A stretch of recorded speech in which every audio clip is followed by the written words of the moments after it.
ओम भास्कराय नमः। हरे कृष्ण। आप सभी का दिन शुभ हो।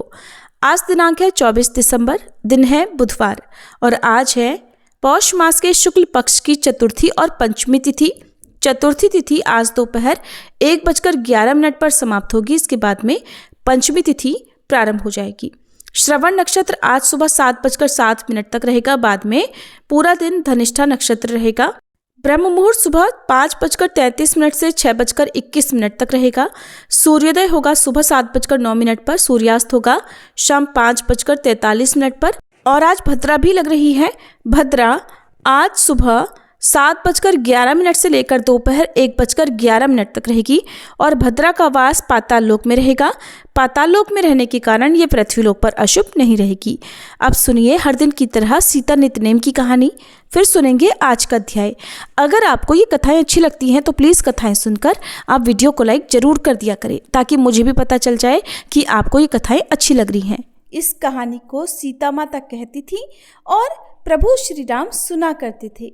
एक दिन श्री राम भगवान को किसी काम के लिए बाहर जाना पड़ा तो सीता माता कहने लगी कि भगवान, मेरा तो 12 वर्ष का नित्यनेम है, अब आप बाहर जाएंगे तो मैं अपनी कहानी किसे सुनाऊंगी। तब श्री राम ने कहा कि सीते, आप कुएं की पाल पर जाकर बैठ जाना और वहाँ पर जो भी औरतें पानी भरने आएंगी उन्हें अपनी कहानी सुना दिया करना। सीता माता कुएं की पाल पर जाकर बैठ गई। तभी एक स्त्री आई। उसने रेशम की जरी की साड़ी पहन रखी थी और सोने का घड़ा ले रखा था। सीता माता उसे देखकर कहने लगी, बहन, मेरा 12 वर्ष का नित्यनेम सुन लो। पर वह स्त्री बोली कि मैं तुम्हारा नित्यनेम सुनूंगी तो मुझे तो घर जाने में देर हो जाएगी और मेरी सास मुझसे झगड़ा करेगी। इसलिए उसने कहानी नहीं सुनी और अपने घर चली गई। लेकिन उसके घर जाते ही उसकी रेशम जरी की साड़ी फट गई। सोने का घड़ा मिट्टी के घड़े में बदल गया। सासू ने देखा तो पूछा, अरे बहू, ये किसका दोष अपने सिर लेकर आ गई है। बहू बोली, माँ जी, कुएं पर एक औरत बैठी थी। उसने अपनी कहानी सुनने के लिए कहा, लेकिन मैंने नहीं सुनी। शायद उसी का ये फल मुझे मिला है।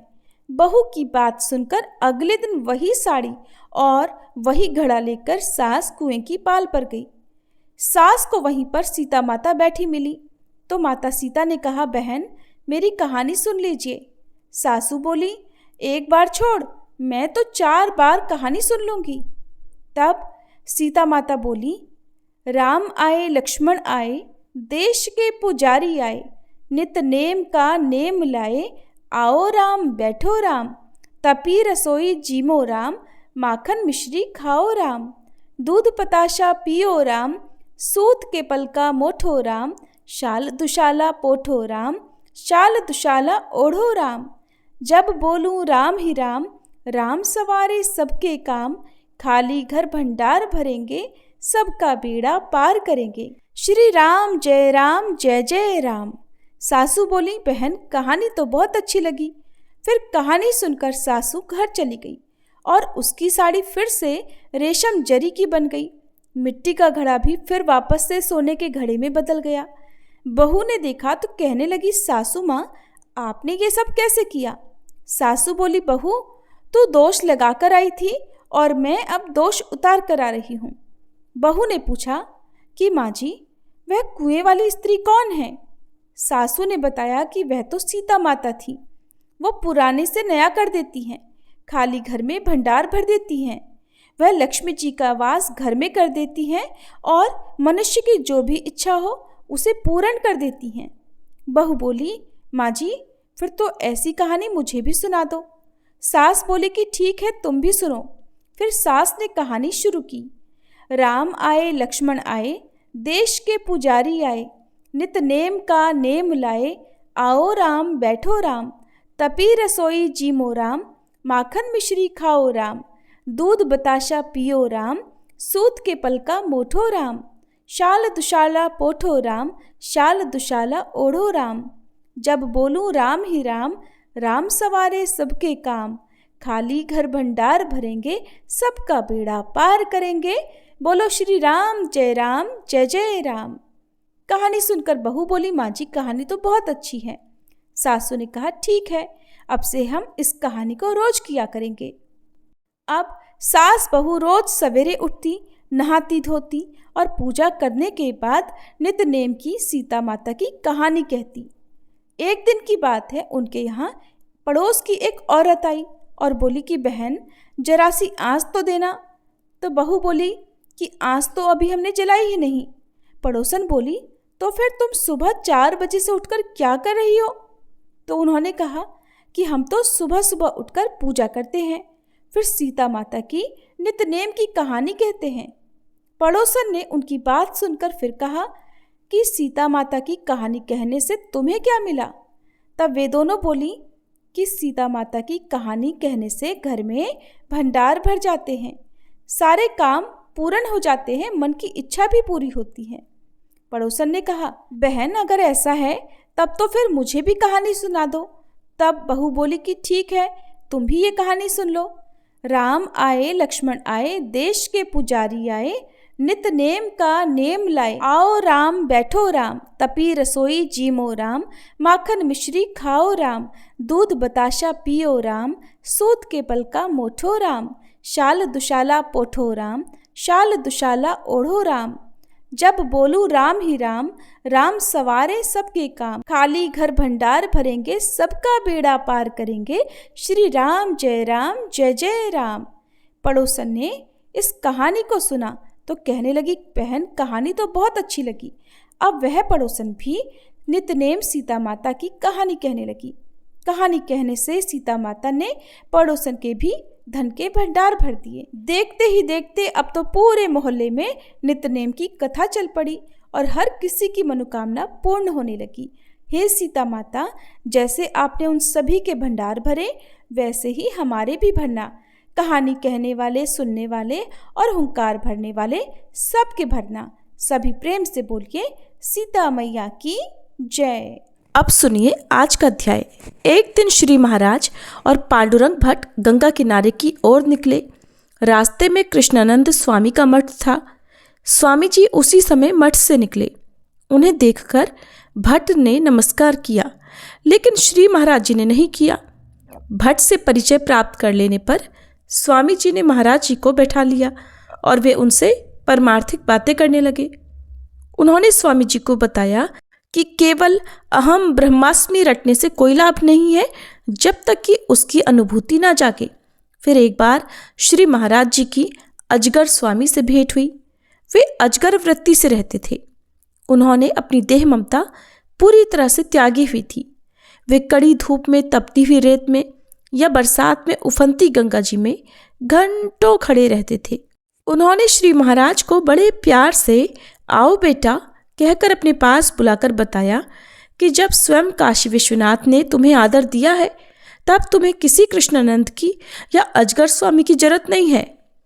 काशी और प्रयाग में 10-11 मास बिताने पर श्री महाराज गया क्षेत्र गए। पांडुरंग भट्ट ने पहले वहां के एक गयावल को पत्र लिखा था कि श्री महाराज एक सिद्ध पुरुष हैं और उनका वहां अच्छा इंतजाम करना। वह गयावल बड़ा धनी था। वह श्री महाराज की अगवानी के लिए स्वयं स्टेशन पहुंचा। श्री महाराज के मटमैले कपड़े देखकर उसे तो बड़ी निराशा हुई कि ये कैसा सिद्ध पुरुष है। उस गयावल के 2 ब्याह हो चुके थे और दोनों ही औरतों का निधन हो चुका था। तीसरा रिश्ता बन नहीं रहा था। सिद्ध पुरुष की कृपा से तीसरा ब्याह होगा, इसी आशा से वह स्वयं स्टेशन पर आया था। उसने श्री महाराज को ढूंढ कर कहा, आपकी ख्याति सुनकर मैं खुद आपको लिवाने आया हूं।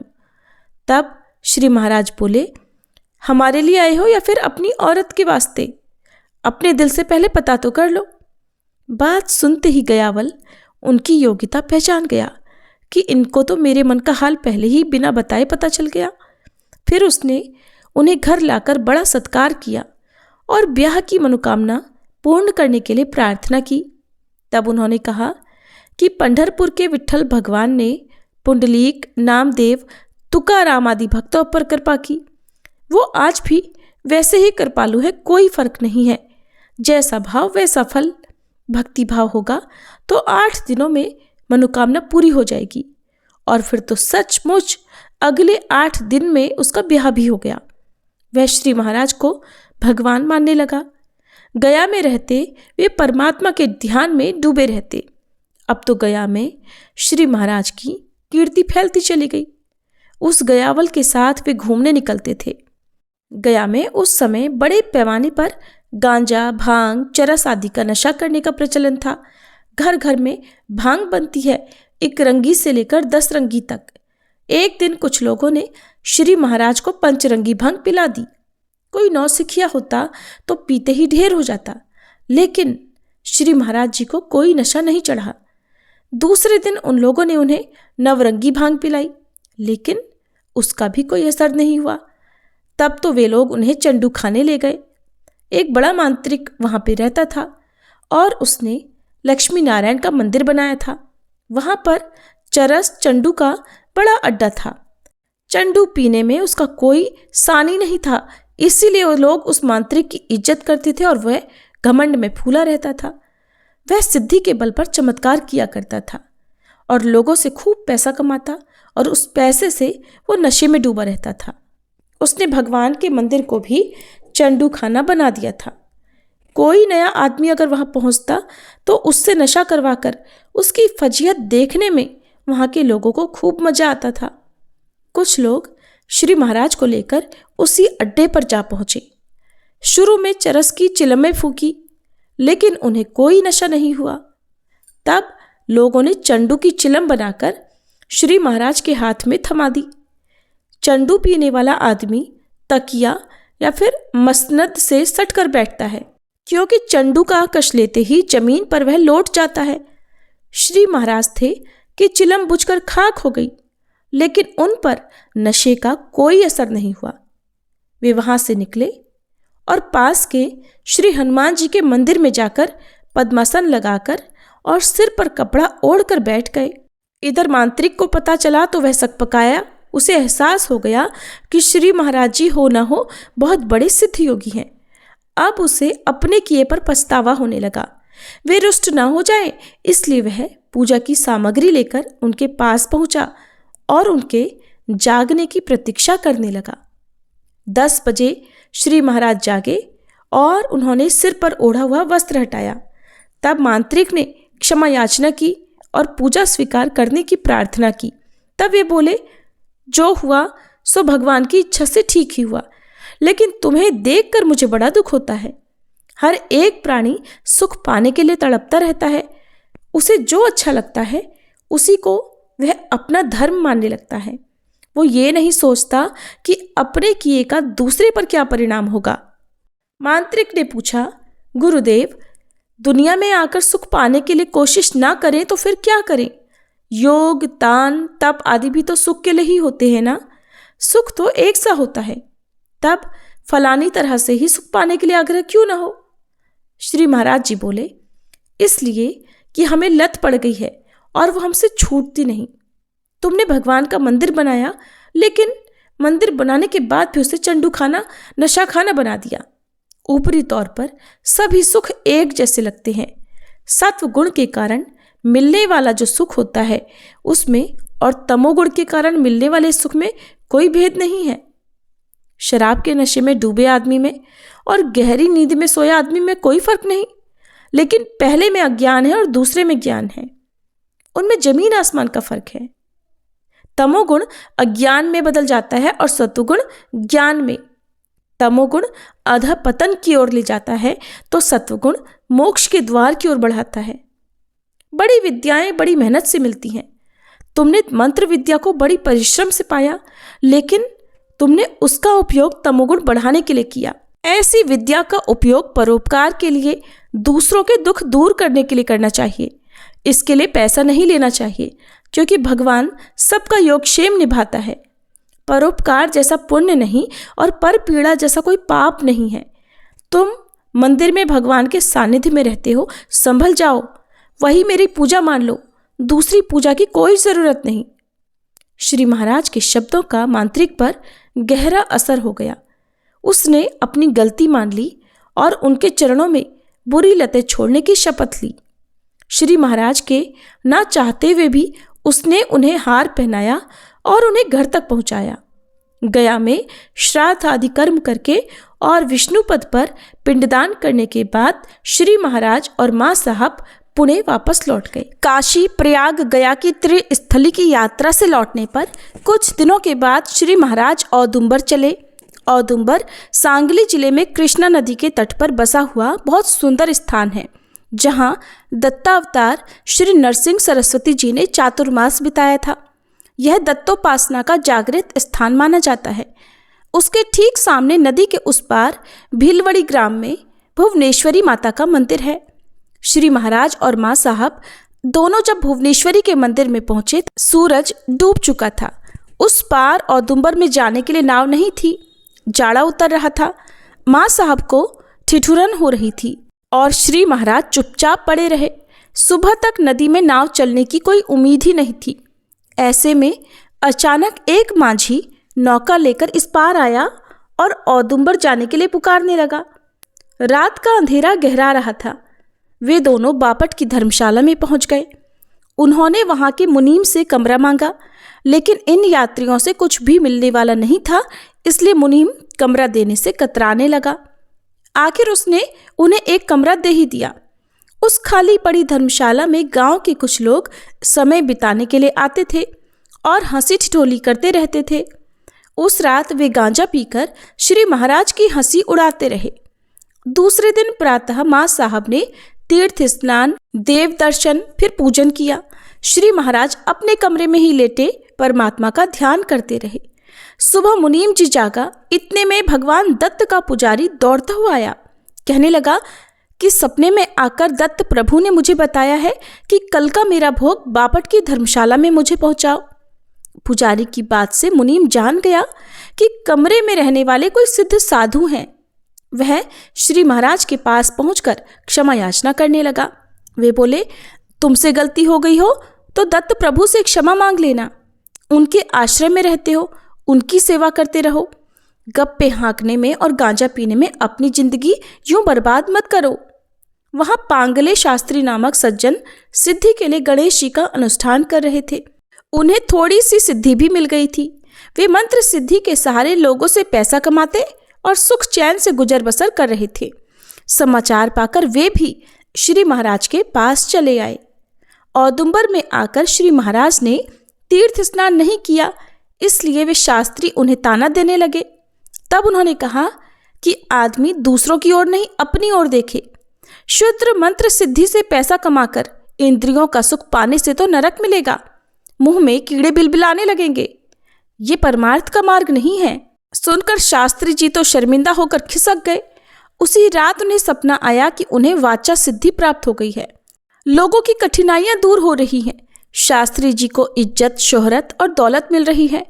वे ठाट बाट से रहने लगे हैं। शिष्यों से वे घिरे रहने लगे हैं। शिष्याओं से उनका मेलजोल बढ़ता गया है और लोगों को अब उनके दर्शन भी दुर्लभ हो रहे हैं। आखिर उन्हें आमाश हो गया और वे कमजोर होकर बिस्तर पकड़े रहे। बिस्तर पर ही अब तो मलमूत्र होने लगा। शिष्य शिष्याएं सेवा करते रहे, लेकिन मारे बदबू के एक एक करके वे सब भाग गए। उन्हें एहसास होने लगा कि अब तो मुंह में कीड़े भी बिलबिला रहे हैं।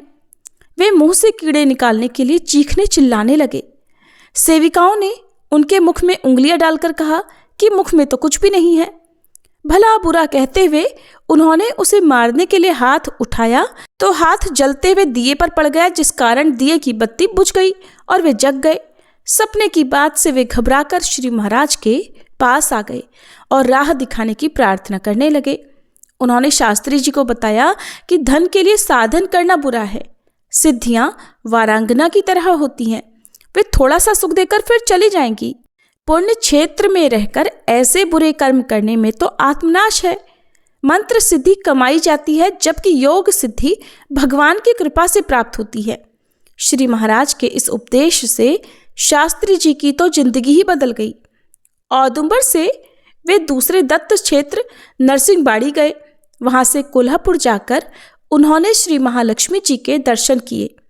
कोल्हापुर के निकट ज्योतिबा का पहाड़ है, जहां भगवान ज्योतिबा का यानी केदारनाथ का विख्यात मंदिर है। श्री महाराज और माँ साहब ज्योतिबा के पहाड़ के लिए चले। और उसी दिन ज्योतिबा के पुजारी गोविंद भट्ट जी खटियाल को सपना आया और ज्योतिबा भगवान ने कहा कि मेरा एक भक्त कोल्हापुर से आ रहा है, उसका अच्छा इंतजाम रखना। वहाँ की धर्मशाला में पहुँचने पर माँ साहब ने श्री महाराज को खीर बनाकर दे दी और शनिवार का व्रत होने के कारण वे कुछ फल खाकर बैठ गई। श्री महाराज आत्मस्वरूप में मग्न होकर सोए रहे। कुछ ही देर के बाद उम्दा घोड़े पर सवार होकर पठान जैसे एक सरदार ने आकर उनसे पूछा, बाबा जी सोए हैं क्या? मैं दर्शन के लिए कोल्हापुर जा रहा हूँ, शाम को लौटूंगा, तब दर्शन के लिए आ जाना। फिर श्री महाराज के जागने पर माँ साहब ने उन्हें बताया तो वे बोले, सरकार दरबार में हमारा कोई काम नहीं, उनका काम हो तो वे आ जाएंगे। उधर पुजारी खटियाल भी आ पहुंचा। वो उन्हें अपने घर ले गया। शाम को भगवान के दर्शन हुए। बाहर मंदिर के आंगन में सजा हुआ घोड़ा खड़ा हुआ था। माँ साहब ने पहचान लिया कि ये तो वही घोड़ा है जिस पर सवार होकर सरदार आया था। श्री महाराज ने कहा, तुम्हें तो स्वयं भगवान ज्योतिबा जी ने दर्शन दिए हैं। अब तो सुनकर माँ साहब गदगद हो गई। घोड़ा पसीने में तर होकर खड़ा था। प्रतिदिन मंदिर में घोड़े को अब सजाकर खड़ा किया जाता है। मान्यता है कि भगवान ज्योतिबा जी घोड़े पर सवार होकर श्री महालक्ष्मी के दर्शन करके शाम को लौटते हैं और आंगन में खड़ा घोड़ा जब पसीने से तर हो जाता है तब ऐसा माना जाता है कि भगवान कोल्हापुर से लौटे हैं। कुछ दिन वहां बिताने पर श्री महाराज पुणे लौटने लगे तो पुजारी खटियाल उन्हें विदा करने दूर तक चला।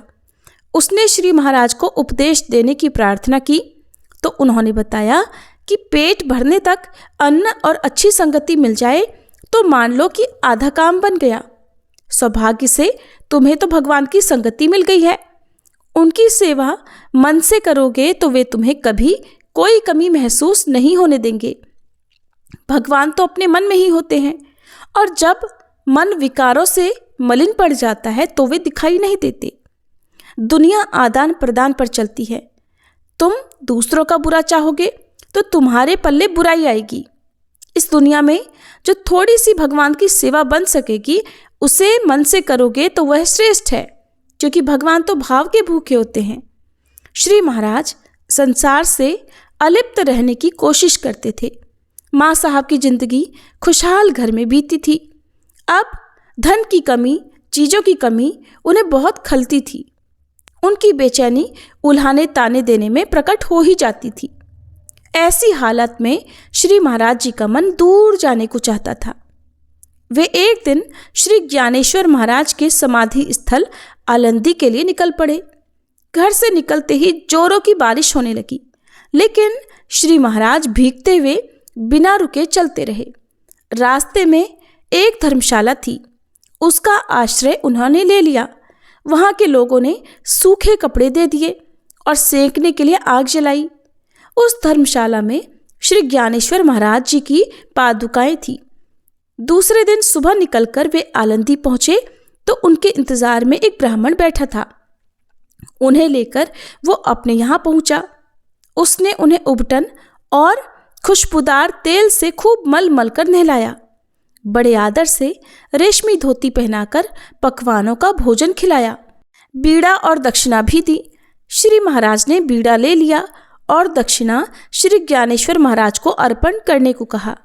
एक अपरिचित से ऐसा आतिथ्य पाकर उन्हें अचरज हुआ था। उनके पूछने पर उसने बताया कि मैं यहाँ आलंदी में 2 महीने अनुष्ठान कर रहा हूँ। कल रात श्री ज्ञानेश्वर महाराज सपने में आकर मुझसे कहने लगे कि तुम्हारे अनुष्ठान की सफलता के लिए मैं कल 10 बजे आ रहा हूँ। मेरे नहाने और भोजन का अच्छा इंतजाम रखना। और श्री ज्ञानेश्वर महाराज का जय जयकार करते हुए वह श्री महाराज के चरणों में लौट गया। ऐसी उपाधियों से दूर रहने के लिए उन्होंने अब मंदिर में रहने की सोची। तब उस ब्राह्मण ने मंदिर के एक ओसारे की जगह साफ करके उन्हें दे दी। श्री महाराज ने श्री ज्ञानेश्वर महाराज के दर्शन किए और वे ओसारे में आकर लेट गए। परमात्मा का ध्यान करते करते वे ऐसे खो गए कि रात के 11 बजे वे जागे। उस समय चांदनी खिली हुई थी। किसी की आहट पाकर श्री महाराज ने उस ओर देखा तो एक सलोनी सुंदर सज धज कर वहां उन पर मादक डोरे डालती हुई, कामुक भाव से नजरें डालती हुई घूम रही थी। उन्होंने इस भुलावे को देखकर वायु स्तंभन किया। तब वह सुंदरी उनसे प्रार्थना करने लगी कि हमारा आतिथ्य स्वीकार कीजिए। श्री महाराज ने कहा, ज्ञानेश्वर महाराज की ओर से हमारा यथोचित आतिथ्य हुआ है, हमारा उन्हें संदेश पहुंचा देना कि हम गाफिल नहीं हैं। सुनते ही वह सुंदरी देखते ही देखते ओझल हो गई। श्री महाराज भगवान की इस लीला को देखकर हैरान रह गए।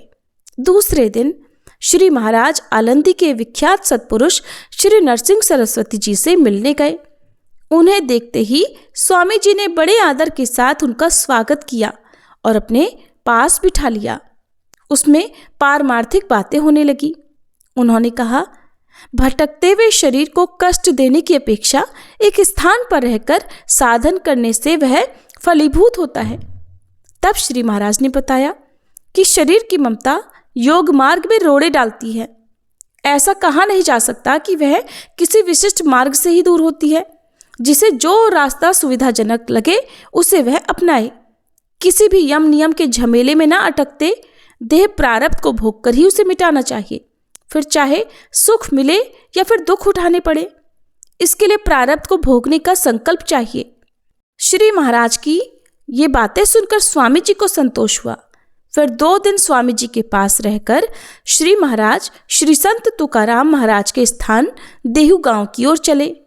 श्री महाराज आलंदी से निकलकर देहू में आ गए। श्री संत तुकाराम महाराज के दर्शन करके वे मंदिर की लंबी तख्ती पर कोने में ध्यान करते बैठ गए। दूसरे दिन जन्माष्टमी थी। दोपहर के बाद भजन करते हुए वारकरियों के दल आने लगे। झांझ, मजीरे और मृदंग के निनाद से सारा वातावरण गूंजने लगा। उस दिन मंदिर में भगवान विट्ठल को पंचामृत से स्नान कराने की परंपरा है। लोग भगवान को पंचामृत स्नान करके प्रसाद ले जाते थे। उस दिन भीड़ भाड़ में किसी का भी ध्यान श्री महाराज की ओर नहीं गया, जिस कारण वे दिन भर भूखे रहे। आधी रात में किसी ने उन्हें कटोरा भर पंचामृत का प्रसाद दे दिया। दूसरे दिन जन्माष्टमी होने से उपवास था। श्री महाराज देहू के मंदिरों के दर्शन करके पुनः तख्ती पर आ बैठे। दोपहर में किसी ने उन्हें मूंगफली के दाने, गुड़ और 2 केले ला दिए तो थोड़ा सा लेकर वे ध्यान में बैठे रहे। जन्माष्टमी का उत्सव होने पर उन्हें प्रसाद मिला। प्रहलाद नामक एक सज्जन उन्हें अपने घर ले गया।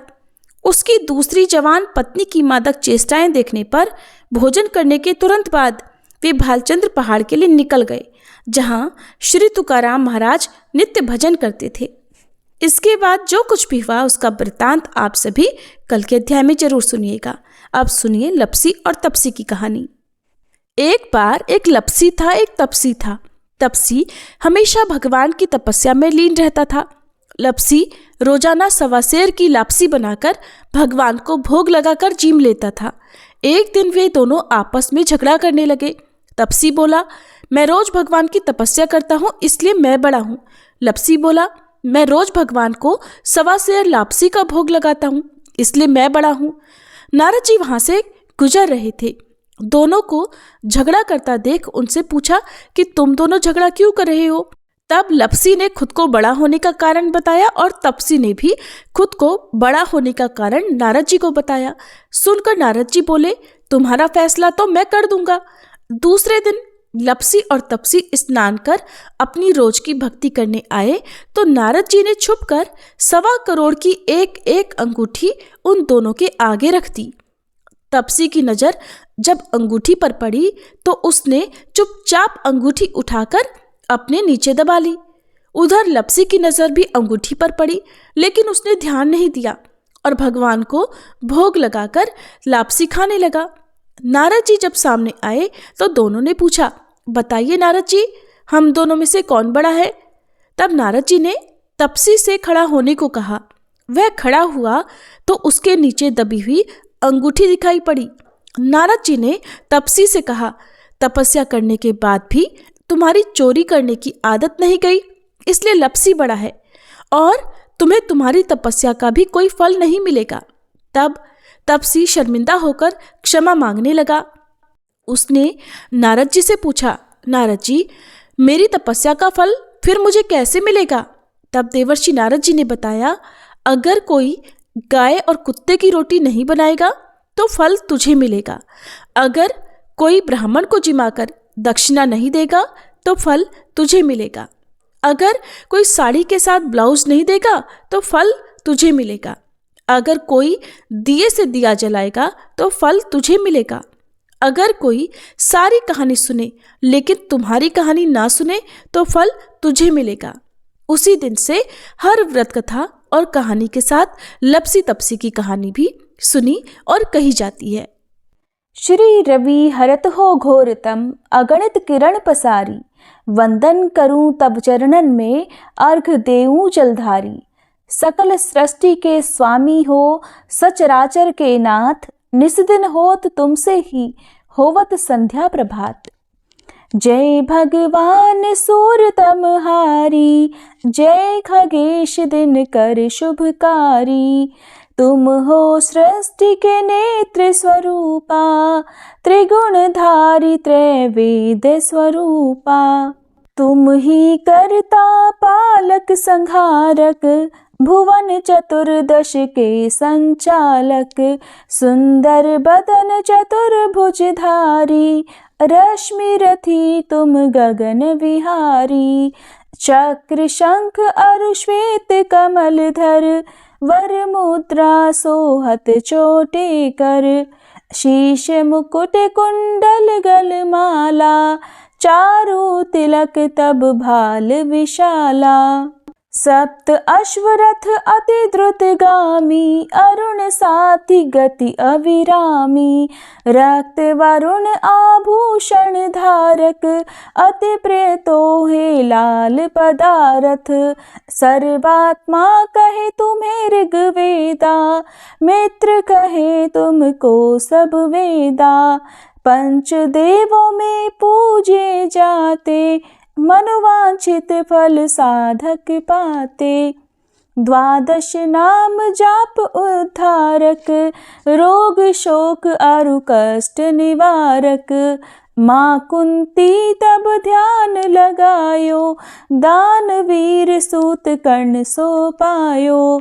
राजा युधिष्ठिर तब जस गायो, अक्षय पात्र वो वन में पायो। शस्त्र त्याग अर्जुन अकुरायो, बन आदित्य हृदय से पायो। विंध्याचल तब मार्ग में आयो, हाहाकार तिमिर से छायो। मुनि अगस्त गिरि गर्व मिटायो, निज तप बल से विंध्य नवायो। मुनि अगस्त तब महिमा गाई, सुमिर भये विजयी रघुराई। तोहे विरोक मधुर फल जाना, मुख में ली नहीं तोहे हनुमाना। तब नंदन शनिदेव कहावे, पवन के सूत शनि तीर मिटावे। यज्ञ व्रत स्तुति तुम्हारी कीन्ही, भेंट शुक्ल यजुर्वेद की दीन्ही। सूर्यमुखी खरितर तब रूपा, कृष्ण सुदर्शन भानु स्वरूपा। नमन तोहे ओंकार स्वरूपा, नमन आत्मा अरुकाल स्वरूपा। दिग दिगंत तब तेज प्रकाशे, उज्ज्वल रूप तुम्ही आकाशे। दश दिगपाल करत तब सुमिरन, अंजलि नित्य करत हैं अर्पण। त्रिविध ताप हरता तुम भगवन, ज्ञान ज्योति करता तुम भगवन। सफल बनावे तब आराधन, गायत्री जप सरल है साधन। संध्या त्रिकाल करत जो कोई, पावे कृपा सदा तब वोही। चित शांति सूर्यास्तक देव, व्याधि अपाधि सब हर लेवे। अष्टदल कमल यंत्र शुभकारी, पूजा उपासना तब सुखकारी। माघ मास शुद्ध सप्तमी पावन, आरंभ हो तब शुभ व्रत पालन। भानु सप्तमी मंगलकारी, भक्ति दायनी दोषणहारी। रविवासर जो तुमको ध्यावे, पुत्रादिक सुख वैभव पावे। पाप रूपी पर्वत के विनाशी, व्रज रूप तुम हो अविनाशी। राहु आन तब ग्रास बनावे, ग्रहण सूर्यता को लग जावे। धर्म दान तब करते हैं साधक, मिटत राहु तब पीड़ा बाधक। सूर्य देव तब कृपा कीजे, दीर्घ आयु बल बुद्धि दीजे। सूर्य उपासना कर नित ध्यावे, कुष्ठ रोग से मुक्ति पावे। दक्षिण दिशा तोरी गति जावे, दक्षिणायन वो ही कहलावे। उत्तर मार्गी तोरो रथ होवे, उत्तरायण तब वो कहलावे। मन और वचन कर्म हो पावन, संयम करता भलित आराधन। भरत दास चिंतन करत घर दिन कर तब ध्यान, रखियो कृपा इस भक्त पे तुम्हारी सूर्य भगवान। ओम जय सूर्य भगवान, जय हो दिनकर भगवान। जगत के नेत्र स्वरूपा, तुम हो त्रिगुण स्वरूपा। धरत सब ही तब ध्यान, ओम जय सूर्य भगवान। सारथी अरुण है प्रभु, तुम श्वेत कमल धारी। तुम चार भुजाधारी, अश्व है सात तुम्हारे। कोटि किरण पसारे, तुम हो देव महान। ओम जय सूर्य भगवान। उषा काल में जब तुम उदयाचल आते, सब तब दर्शन पाते। फैलाते उजियारा, जागता तब जग सारा। करे सब तब गुणगान, ओम जय सूर्य भगवान। संध्या में भुवनेश्वर अस्ताचल जाते, गोधन तब घर आते। गोधूली बेला में हर घर हर आंगन में, हो तब महिमा गान। ओम जय सूर्य भगवान। देव दनुज नर नारी, ऋषि मुनिवर भजते। आदित्य हृदय जपते, स्तोत्र ये मंगलकारी। इसकी है रचना न्यारी, दे नव जीवन दान। ओम जय सूर्य भगवान। तुम हो त्रिकाल रचयिता, तुम जग के आधार। महिमा तब अपरंपार, प्राणों का सिंचन करके। भक्तों को अपने देते, बल बुद्धि और ज्ञान। ओम जय सूर्य भगवान। भूचर जलचर खेचर, सबके हो प्राण तुम्ही। सब जीवों के प्राण तुम्ही। वेद पुराण बखाने, धर्म सभी तुम्हें माने। तुम ही सर्वशक्तिमान, ओम जय सूर्य भगवान। पूजन करती दिशाएं, पूजे दश दिक्पाल। तुम भुवनों के प्रतिपाल, ऋतुएं तुम्हारी दासी। तुम शाश्वत अविनाशी, शुभकारी अंशुमान। ओम जय सूर्य भगवान। ओम जय सूर्य भगवान। जय हो दिनकर भगवान। जगत के नेत्र स्वरूपा, तुम हो त्रिगुण स्वरूपा। धरत सब ही तब ध्यान, ओम जय सूर्य भगवान। ओम जय सूर्य भगवान। जय जय तुलसी भगवती सत्यवती सुखदानी। नमो नमो हरि प्रेसी श्री वृंदा गुण खानी। श्री हरिशीष विरजनी देहु अमर वर अम्ब। जनहित हे वृंदावनी अब न करहु विलंब। धन्य धन्य श्री तुलसी माता महिमा अगम सदा श्रुति गाता। हरि के प्राण हूँ से तुम प्यारी हरहि हेतु कीन्हो तप भारी। जब प्रसन्न है दर्शन दीन्हो तब कर जोरी विनय उस कीन्हो। हे भगवंत कंत मम होहु दीन जानि जानि छाड़हु छोहु। सुनि लक्ष्मी तुलसी की बानी दीन हो श्राप कध पर आनी। उस अयोग्य वर मांगन हारी हो बिटप तुम जड़ तनुधारी। सुनि तुलसी ही श्रव्यो तेहि ठामा करहु वास तुहु नीचन धामा। दियो वचन हरि तब तत्काला सुनहु सुमुखि जानि होहु बिहाला। समय पाई ब्योहरो पाति तोरा पूजहि आस वचन सत मोरा। तब गोकुल मह गोप सुदामा तासु भई तुलसी तू बामा। कृष्ण रास लीला के माही राधे शक्यो प्रेम लखि नाही। दियो श्राप तुलसी तत्काला नर लोक ही तुम जन्महु बाला। यो गोप वह दानव राजा शंख चूर्ण नामक शिर ताजा। तुलसी भई दासु की नारी परम सती गुण रूप अगारी। अस द्वै कल्प बीति जब गयहु कल्प तृतीय जन्म तब भयहु। वृंदा नाम भयो तुलसी को असुर जलंधर नाम पति को। कर अति द्वंद अतुल बल धामा कीन्हा शंकर से संग्रामा। जब निज सैन्य सहित शिव हारे मरहि न तब हर हर ही पुकारे। पतिव्रता वृंदाती नारी को न सके पति ही संहारी।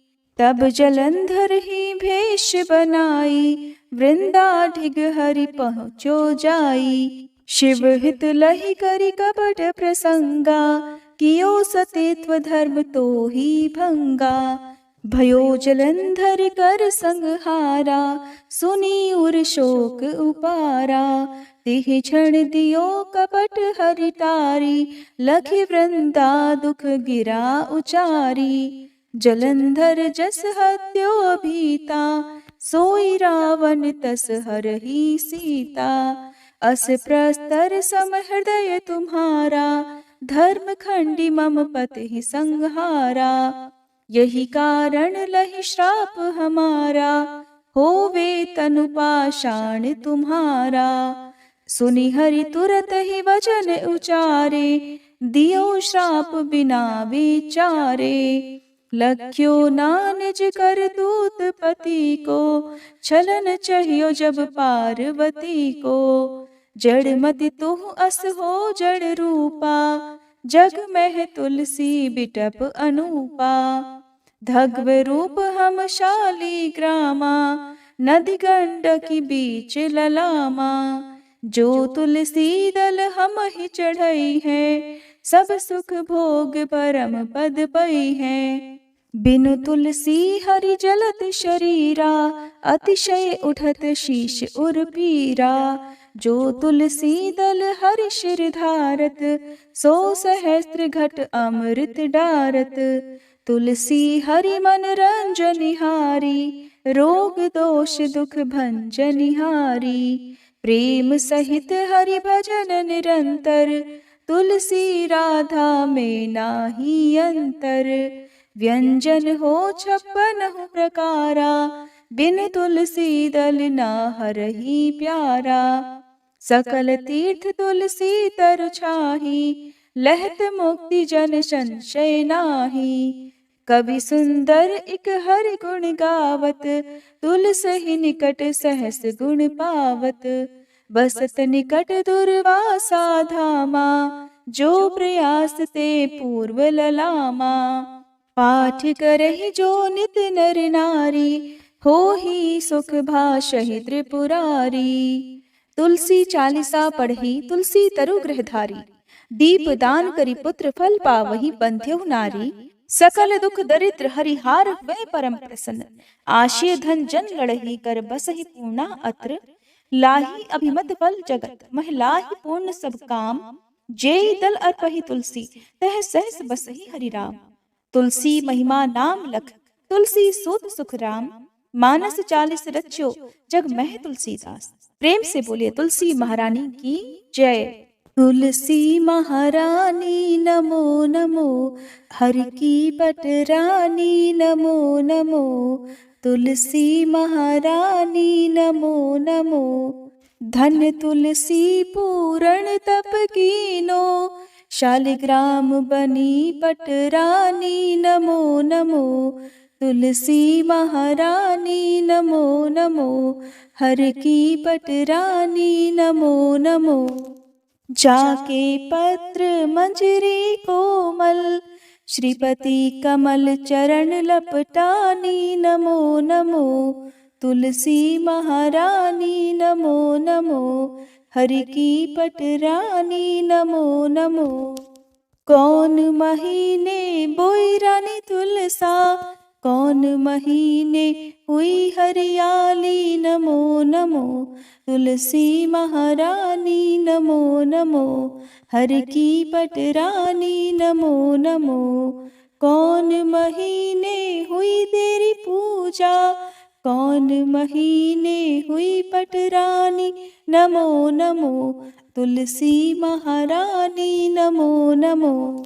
आषाढ़ मास में बोई रानी तुलसा, सावन महीने हुई हरियाली नमो नमो। तुलसी महारानी नमो नमो, हरि की पटरानी नमो नमो। कार्तिक मास में हुई तेरी पूजा, मंगसिर मास हुई पटरानी नमो नमो। तुलसी महारानी नमो नमो, हर की पटरानी नमो नमो। धूप दीप नैवेद्य आरती, पुष्पन की वर्षा बरसानी नमो नमो। तुलसी महारानी नमो नमो, हर की पटरानी नमो नमो। 56 भोग 36 व्यंजन, बिन तुलसी हरि एक न मानी नमो नमो। तुलसी महारानी नमो नमो, हरि की पटरानी नमो नमो। जो तुलसी को सवेरे गाए, श्री कृष्ण के दर्शन पाए नमो नमो। तुलसी महारानी नमो नमो, हर की पटरानी नमो नमो। जो तुलसी को दोपहर गाए, खीर खांड का भोग लगाए नमो नमो। तुलसी महारानी नमो नमो, हर की पटरानी नमो नमो। जो तुलसी को सांझ को गाए, श्री कृष्ण की आरती उतारे नमो नमो। तुलसी महारानी नमो नमो, हर की पटरानी नमो नमो। जो तुलसी को रात को गाए, श्री कृष्ण के चरण दबाए नमो नमो। तुलसी महारानी नमो नमो, हर की पटरानी नमो नमो। सब सखी मैया तेरो यश गावे, भक्ति दान दी जय महारानी नमो नमो। तुलसी महारानी नमो नमो, हर की पटरानी नमो नमो। तुलसी महारानी नमो नमो, हर की पटरानी नमो नमो। प्रेम से बोलिए श्री कृष्ण भगवान की जय। तुलसी महारानी की जय।